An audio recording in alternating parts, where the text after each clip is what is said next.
श्री रावतपुरा सरकार विश्वविद्यालय के योग विज्ञान विभाग में आप सभी सुधी श्रोताओं का स्वागत है। श्रोतागण, आज मैं इस वीडियो अंकन के माध्यम से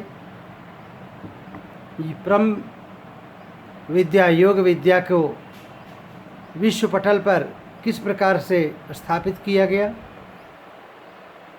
भारत से उद्भूत योग की विद्या को कैसे वैश्विक धरातल पर स्थापित करने का प्रयास किया गया, जो संस्थागत उपाय किए गए, जो राजनयिक उपाय किए गए, जो राजनीतिक उपबंध किए गए, जो संयुक्त राष्ट्र संघ जैसी संस्थाओं में, उसके महासभा के अधिवेशनों में प्राचीन समय से ही आ रही इस विद्या को स्थापित करने का जो प्रयास किया गया, उसके विषय में कतिपय चर्चा करूंगा। क्योंकि विश्व योग दिवस का आयोजन बहुत ही शीघ्र होना है और विश्व योग दिवस की तैयारी के रूप में इसकी पृष्ठभूमि को जानना बहुत ही उपयोगी होगा। जैसा कि आप जानते हैं कि 21 जून को प्रतिवर्ष विश्व योग दिवस मनाया जाता है। इस दिन पूरे विश्व में, जापान से लेकर के उत्तरी अमेरिका तक, विश्व के सभी देशों में भारतीय दूतावासों के निर्देशन में, कौंसलावासों के निर्देशन में, विदेश मंत्रालय के उपक्रम के निर्देशन में एक बहुत ही विस्तृत और बहुत ही व्यापक कार्यक्रम आयोजित किया जाता है, जिससे विश्व समुदाय को भारत के योग की प्राचीनता, उसकी महानता, उसकी उपयोगिता और उसकी समकालीन प्रासंगिकता का बोध हो सके। विशेष रूप से 21 जून 2020 को जब विश्व योग दिवस मनाया जाएगा, तो वह निश्चित ही इस समय वैश्विक महामारी कोरोना पर आधारित होगा। आज कोरोना जैसी संक्रामक बीमारी से पूरा विश्व समुदाय संक्रमित है। सभी इस बीमारी से भयभीत हैं। आज जीवन की आशा कम और मृत्यु का भय अधिक मुखर दिखता है। ऐसे विपरीत समय में, जब जीवन को बचाना ही बहुत बड़ा उद्यम और उपाय है, योग की महत्ता पहले से कहीं बढ़ जाती है। त्रिविध दुखों के परिताप से परितप्त मानव को सुख, शांति और आनंद से युक्त बनाना ही योग का लक्ष्य है।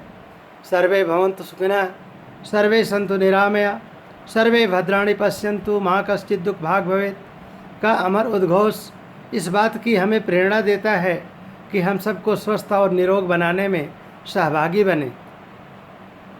किस प्रकार से हम योग का प्रचार प्रसार करके संसार को रोग से मुक्त करके, संसार को निरोग करके हम उनको स्वास्थ्य का दान कर सकते हैं। हम कैसे दानवीर, स्वास्थ्य दानकर्ता बन सकते हैं। आरोग्यम सुख संपदा के माध्यम से आरोग्य के महत्व को भारतीय साहित्य में सर्वत्र, वैदिक साहित्य से लेकर के प्राचीन का साहित्य से लेकर के अर्वाचीन साहित्य तक सर्वत्र इस बात को रेखांकित किया गया है कि स्वास्थ्य जो है वो हमारे लिए बहुत ही महत्वपूर्ण है। जीवन का रक्षक है, जीवन का पोषक है और जीवन का तोषक है। स्वास्थ्य के बिना हम ना तो धन का अर्जन कर सकते हैं और ना धन का उपभोग कर सकते हैं। अगर हमें धन अर्जित करना है तो हमें अच्छे स्वास्थ्य की परम आवश्यकता है। अगर हमारे पास अच्छे स्वास्थ्य की पूंजी नहीं है तो सारे संसार की पूंजी हमारे लिए व्यर्थ है। अर्थ को सार्थक करने के लिए अच्छा स्वास्थ्य चाहिए। स्वार्थ से परमार्थ की यात्रा अच्छे स्वास्थ्य के बिना संभव नहीं है। आरोग्यम सुख संपदा का मूल मंत्र भारतीय संस्कृति का परम प्राचीन मंत्र रहा है। इसलिए विश्व योग दिवस, आज इस बार का विश्व योग दिवस जो 2020 में मनाने जा रहा है हम लोग, वह मुख्य रूप से कोरोना व्याधि पर केंद्रित होगा कि किस प्रकार हम आज योग को करके अपने को निरोग कर सकते हैं। आज से कुछ वर्ष पहले योग हमारी अभिरुचि का विषय था कि अगर हमारी अभिरुचि है तो हम योग करें। आज योग अभिरुचि नहीं, आवश्यकता है। करें या मरें, डू आर डाई की स्थिति हो गई है। या तो हम योग करें या नाना व्याधियों से ग्रस्त होकर के मरें। आज योग वैकल्पिक नहीं है, यह अपरिहार्य और आवश्यक है। या हम योगी बने या हम रोगी बने। रोगी बन करके मृत्यु के काल में, अकाल काल के काल में समाहित होने से अच्छा है हम योगी बने और योग के परम आनंद का अनुभव करें। श्रीमद् भगवद गीता में अर्जुन को बार बार भगवान श्री कृष्ण ने यही शिक्षा दिया है, तस्माद् योगी भवार्जुन, तस्माद् योगी भवार्जुन। तपस्यो विधिको योगी ज्ञानिभ्योऽपि मतोऽधिकः कर्मिभ्योश्चाधिको योगी तस्मात् योगी भवार्जुन। हे अर्जुन, योगी बन जाओ, योगी की तरह कार्य करो। योगस्थः कुरु कर्माणि संगम त्यक्त्वा धनंजय सिद्ध सिद्ध समो भूत्वा समत्वम योग उच्यते। इस तरह से चाहे श्रीमद् भगवद गीता है या योग के अन्य आदि ग्रंथ हैं, सब में योग की महत्ता का बखान किया गया है। योग को करने के लिए प्राणी मात्र को, मनुष्य मात्र को प्रेरित किया गया है।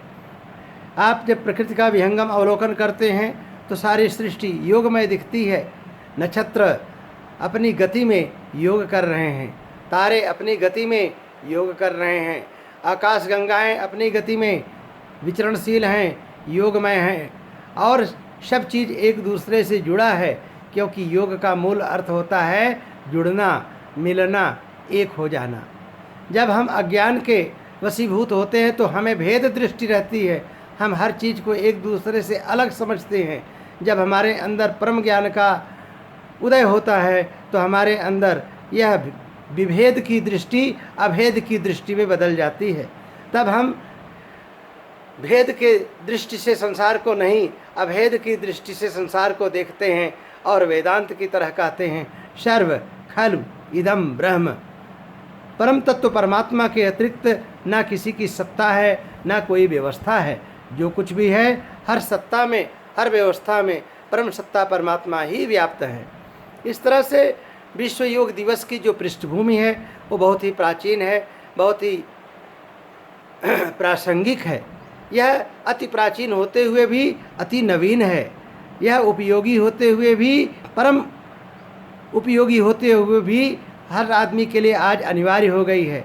आज हमें प्रतिक्षण योग की शरण में जाकर के अपनी जीवन रक्षा करनी है, अपने जीवन के परम लक्ष्य को प्राप्त करना है। यहाँ यतो विदयनीय श्रेय सिद्धि सा धर्म का उद्घोष करते हुए वैशेषिक दर्शन में जो है धर्म की परिभाषा दी गई है कि जिससे हमारी जीवन में सारे प्रकार की सिद्धियों की प्राप्ति हो और जीवन के उपरांत हमें निश्रेयस मोक्ष की प्राप्ति हो, वही धर्म है। आज योग युग धर्म हो गया है।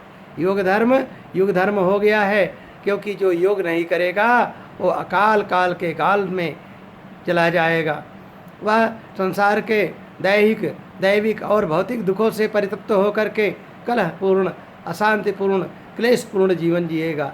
पंच क्लेश से मुक्ति, त्रिविध ताप से मुक्ति, रोग से मुक्ति, सारे प्रकार की व्याधि से मुक्ति, निर्धनता और अज्ञानता से मुक्ति, सभी मुक्तियों का जो स्रोत है वही योग है।